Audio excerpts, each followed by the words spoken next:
Oi, pessoal da TV Abrale, eu sou Amanda Vieira e hoje eu estou aqui com a doutora Marina Aguiar, que é médica e hematologista, especialista em transplante de medula óssea e assessora médica do Fleury Brasília. Hoje nós vamos abrir a campanha de linfomas por conta do Agosto Verde Claro, que é um mês onde a gente vai fazer campanhas para conscientizar sobre linfomas. E para a gente começar esse assunto, hoje a gente vai falar um pouquinho sobre transplante do linfoma.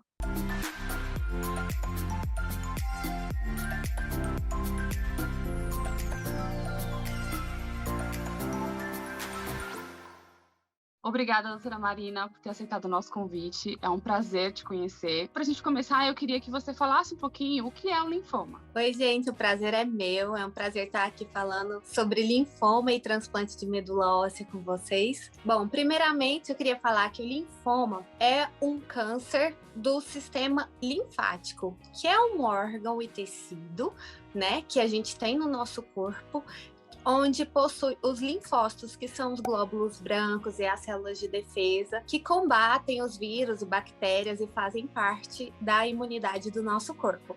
Então, quando esses linfócitos, né, que a maioria são células B, elas ficam doentes e começam a se proliferar, multiplicar e disseminar de forma indiscriminada, esses linfonodos, que são onde os linfócitos moram, eles vão ficar doentes e aí vão ser gerados os linfomas que a gente fala. E como que funciona o transplante de medula óssea? Bom, o transplante de medula óssea é uma modalidade terapêutica que a gente tem dentro do tratamento do linfoma. Nada mais é do que o transplante quando a gente troca um tecido de uma pessoa e coloca outro de outra pessoa no lugar. Nesse caso, a gente está falando do tecido das células hematopoéticas, né, que são as células do sangue. No caso no linfoma, a gente pode ter tanto o transplante autólogo quanto o transplante halogênico. O halogênico, sim, é quando a gente substitui as células hematopoéticas do paciente por de outra pessoa, né? De um doador, que pode ser tanto aparentado quanto não aparentado. Já o autólogo, que é a modalidade terapêutica que a gente usa mais no caso do linfoma, é quando a gente substitui pela a mesma medula óssea, as mesmas células hematopoéticas do paciente. Então, a gente faz o tratamento quimioterápico do paciente e depois, caso seja refratário à terapia, e aí tem as indicações, ou é um paciente recidivado, né, que o linfoma volta depois de um tempo, a gente pode fazer nele o transplante autólogo, que é essa substituição. A gente faz uma quimioterapia intensa antes, né, para matar a medula óssea do paciente, e depois a gente substitui com as próprias células hematopoéticas dele, que a gente faz a coleta antes disso e depois infunde no paciente. Esse é o transplante autólogo, que é o da própria pessoa, do próprio paciente. Então, a pessoa que trata o linfoma, ela não vai de cara para um transplante. Ela faz primeiro uma quimioterapia e, no caso da recidiva, ela faz o transplante. Então, não é a primeira linha de tratamento do linfoma. Não, no caso do linfoma, primeiro a gente trata, a primeira linha é poliquimioterapia, né? São várias medicações, são poliquimioterápicos, então a gente faz, e caso esse paciente recidive ou volte o transplante depois, a gente usa o transplante como um segundo protocolo terapêutico, que é no caso daqueles linfomas geralmente que são mais agressivos, né, ou que recidivam depois de um tempo, e aí sim a gente faz o transplante. Entendi. Por que no caso do linfoma existe a possibilidade de fazer o autólogo primeiro e só depois, se recidivar novamente, a gente faz o halogênico? Por que tem essa diferença? Primeiro porque o linfoma, ele é uma doença dos órgãos linfáticos, né? Que são os linfonodos que estão espalhados pelo nosso corpo, que a gente chama de gânglios ou então ínguas.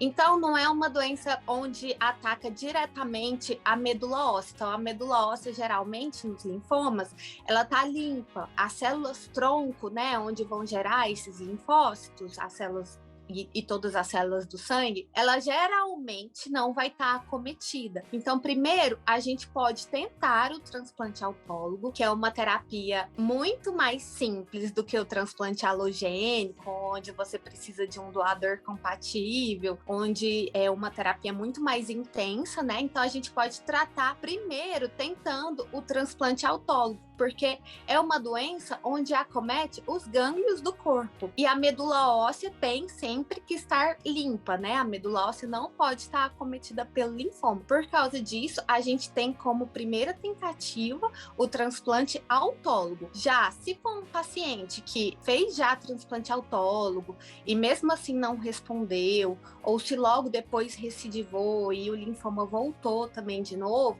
aí a gente tem essa outra alternativa que é o transplante alogênico. Aí sim a gente parte para um tratamento mais intensivo ainda. No meu caso, eu fiz o transplante autólogo e tive recidiva logo depois e precisei fazer o alogênico, que foi o que você explicou agora. E você está gostando deste conteúdo? Não esquece de se inscrever no canal da Brale para ficar por dentro de todos os vídeos que estão por vir. Tem muita coisa do mundo do câncer. Como que o alogênico pode ser feito no caso do linfoma? Existe alguma porcentagem mínima de HLA para escolher o doador? Ou ele pode ser aparentado, não aparentado? Essas indicações para o linfoma, como funcionam? Bom, hoje em dia, no transplante alogênico, a gente tem o aparentado, o não aparentado e o haploidêntico. O transplante aparentado é aquele 100% compatível com doador irmão, normalmente, e o não aparentado é o de doador não aparentado através do REDOME, né, que é o banco de doadores de medula óssea, então, que são doadores voluntários. Já o transplante haploidêntico também é um tipo de transplante aparentado, só que é com pessoas apenas 50% compatíveis, né? Então, no nosso corpo, a gente tem um HLA, que é um complexo histopatológico que pertence ao cromossomo 6, bem complexo mesmo, mas resumindo aqui, é quando você herda apenas uma parte, ou do pai ou da mãe, e o doador também, ou do pai ou da mãe. Então, ele vai ter o HLA 50% compatível. Então, a gente pode fazer esse tipo de transplante, que é o transplante haploidêntico também. Essa nova possibilidade, né, que está acontecendo mais atualmente na hematologia, a gente consegue ter uma quantidade de doadores mais disponíveis, né? Porque antigamente era ou 100% compatível, aparentado ou não aparentado, e isso restringia muito as nossas opções terapêuticas. Já hoje em dia a gente consegue fazer esse transplante que é 50% compatível desse HLA que eu expliquei, e com isso a gente consegue uma maior quantidade de doadores disponíveis. É claro que é um transplante feito com medicações diferentes, né, para que você não tenha essa influência dessa incompatibilidade, né, como sequela que traz no tratamento, mas foi uma modalidade terapêutica aí que inovou o transplante de medula exatamente porque trouxe mais quantidade de doadores para os pacientes que necessitam do transplante. Doutora, no transplante autólogo, existe a possibilidade de ter doença do enxerto contra o hospedeiro, a DESH? Não, no transplante autólogo não, exatamente porque é da própria pessoa, né? A gente chama a DESH nada mais é do que os linfócitos do doador que foram infundidos no paciente que atacam as células do receptor. Então, como essas células infundidas no transplante autólogo são do próprio paciente, elas não vão ver as células do receptor como células estranhas. Então, a gente não tem essa consequência, né, que pode ter, como do tratamento do transplante, no autólogo, porque como é a própria célula da pessoa, ela não vai ver nenhuma incompatibilidade, ela não vai ver aquela célula como estranha, como é no transplante alogênico, que é essa reação do linfócito do doador infundido através da doação, né, da medula óssea, do corpo do paciente. Então, não vai ter essa interação, vai ser da mesma pessoa, então a gente não tem essa possibilidade. Por isso que ela é a primeira opção terapêutica, né? Porque vai ter menos assim, consequências que isso tudo da imunologia pode gerar, entendeu? Era o que eu ia comentar agora, né? A gente tenta fazer o autólogo primeiro para não ter as questões que a DEST pode trazer. Pode trazer.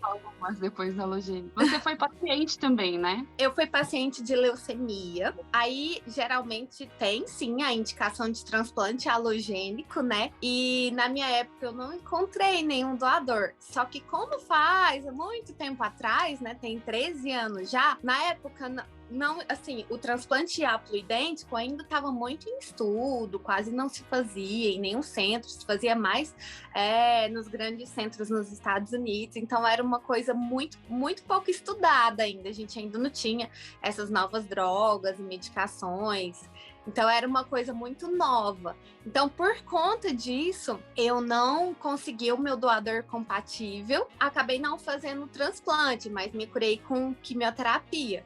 Mas para você ter uma ideia como a medicina inovando, né, a gente pode trazer novas opções terapêuticas de cura para esses pacientes, porque hoje em dia o transplante haploidêntico consegue curar aí várias pessoas, né? Aumenta muito as possibilidades, né? Para que as pessoas terminem o quanto antes seu tratamento. Eu gostaria de agradecer os seus esclarecimentos, são dúvidas que eu sempre tive, por mais que a gente esteja convivendo com os tratamentos. Às vezes as pessoas perguntam e você fica assim, como eu respondo isso? Não sei.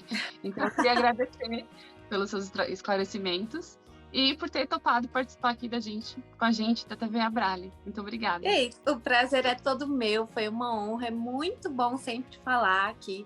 Eu admiro muito a Abrale, né? Inclusive, quando eu estava doente, a Abrale foi muito presente, assim, nessas questões até mesmo que o paciente tem, né? De emocional, psicológico, que a gente fica muito frágil, muito debilitado. E a Abrale, assim, estava sempre com toda a força dentro do hospital, né, apoiando mesmo os pacientes. E quando eu via também alguns pacientes com necessidade financeira de poder pagar alguma medicação, a Abrale estava lá ajudando.